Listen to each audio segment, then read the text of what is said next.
Can you remember your very first NSA event? Do you remember the feelings that went through you? It was exactly 10 years ago, Washington, D.C., Naomi's privilege of the platform. I still had a day job, and I was very new in the comedy world.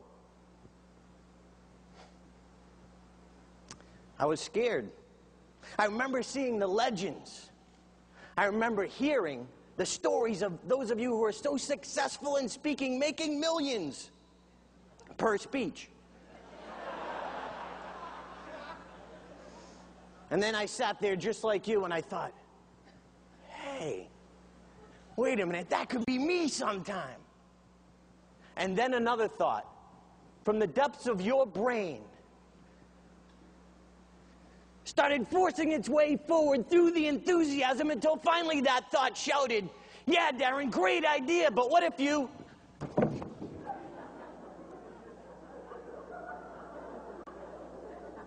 fall on your face? What do you do when you fall on your face?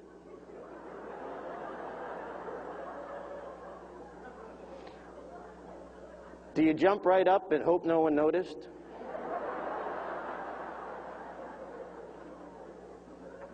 Are you more concerned with what other people will think than what you can learn from this?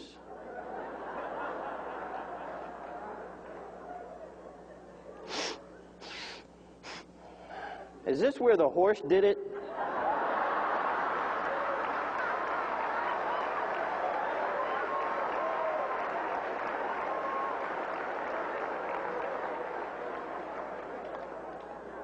Madam Conference Chair, fellow fallers, and the people way in the back, ouch!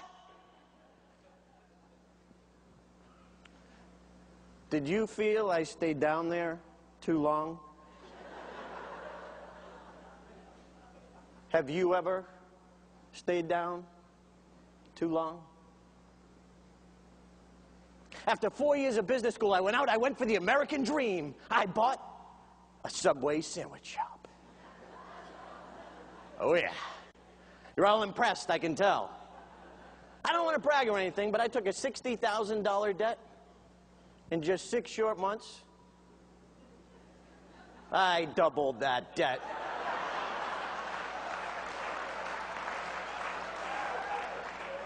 That's right, I turned the Subway sandwich shop into a non-profit organization. But I financially fell on my face. And then I remembered, from my childhood hero, Dr. Robert Goddard, had a ridiculous idea about building a device to take off from the ground and to reach the stars. Dr. Goddard was the reason we landed on the moon. I remember when I had my ridiculous idea. I was driving down the road listening to a tape of Brian Tracy. And he asked a question. He said, what would you dare to dream if you knew you wouldn't fail? I struggled for an answer, and then, bing, I'd be a comedian. But you have to understand my background. I wasn't funny. I wasn't a class clown. In fact, the first time my brother ever laughed at me is when I told him I wanted to be a comedian. Ouch. So many of us, we know where we are today, in our careers, in our life, and we know clearly where we want to go. That's where I want to be. And yet you and I, what do? We go back and forth. When I just have a little more time, when I just have a little more money, when the kids are a little older, that's what I'll do. But we never take that first step. Dr. Goddard's first rocket took off in Auburn and landed in Auburn. It only reached 41 feet, but it was a first step. See, there are strangers out there, people who don't even know you, who will make fun of your first step. The next morning in Auburn, after his rocket failed, the headline read, "Moon rocket misses target by 238,799.5 miles." Ouch. But those strangers, those people who don't even know you, they're just obstacles in your way. We also have friends and family that love us, who don't want to see us fall on our face. Can you imagine my parents' reaction? What if they're stretching their budget to help me through college and seeing me fall on my face, and then I come home? Mom? Dad? I want to be a comedian.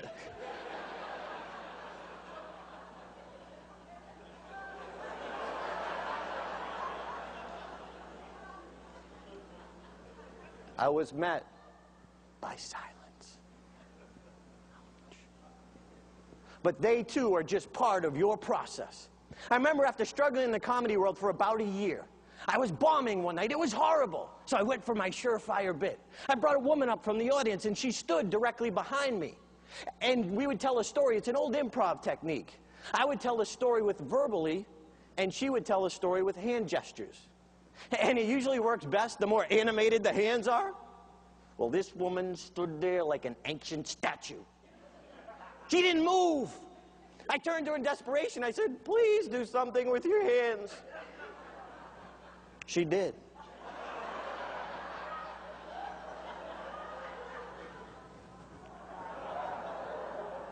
Oh, the pain, ouch. I immediately called my mentor, Rick Siegel. I said, Rick, I bombed, I died, they hated me. And Rick said, so?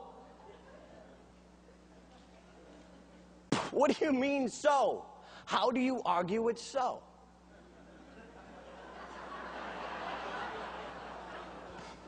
And then Rick reminded me, every comedian, every speaker, anyone who's accomplished anything has first fallen on their face.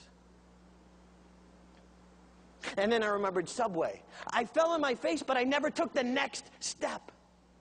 You see, it's a step after the ouch. We forget about that. We all were afraid to take that step. We don't want to. We're scared to death. But when that foot lands,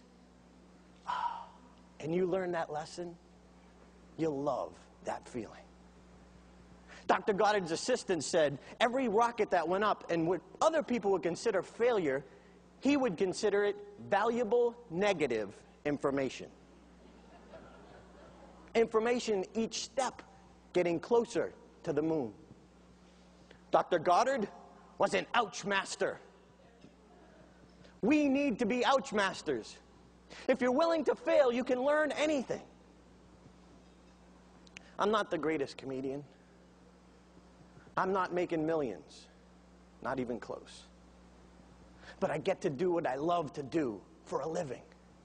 But it's because I took the step after the ouch. See, I wasn't given the gift of making people laugh. I was given the opportunity to take that next step. So were you. What's your next step? Take it.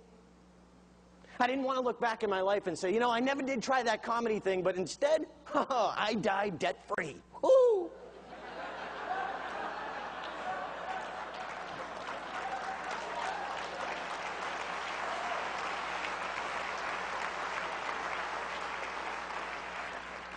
All of us, as we're headed to that goal, we're going to reach a point where we get stuck and our feet are like in cement. We can't move, but we're so afraid of that ouch, we forget that if we lean forward and take a risk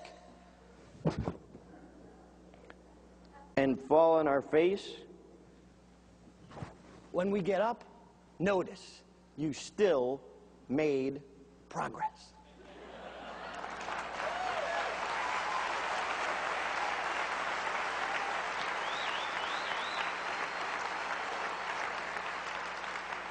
So please, with me, go ahead and fall, but fall forward.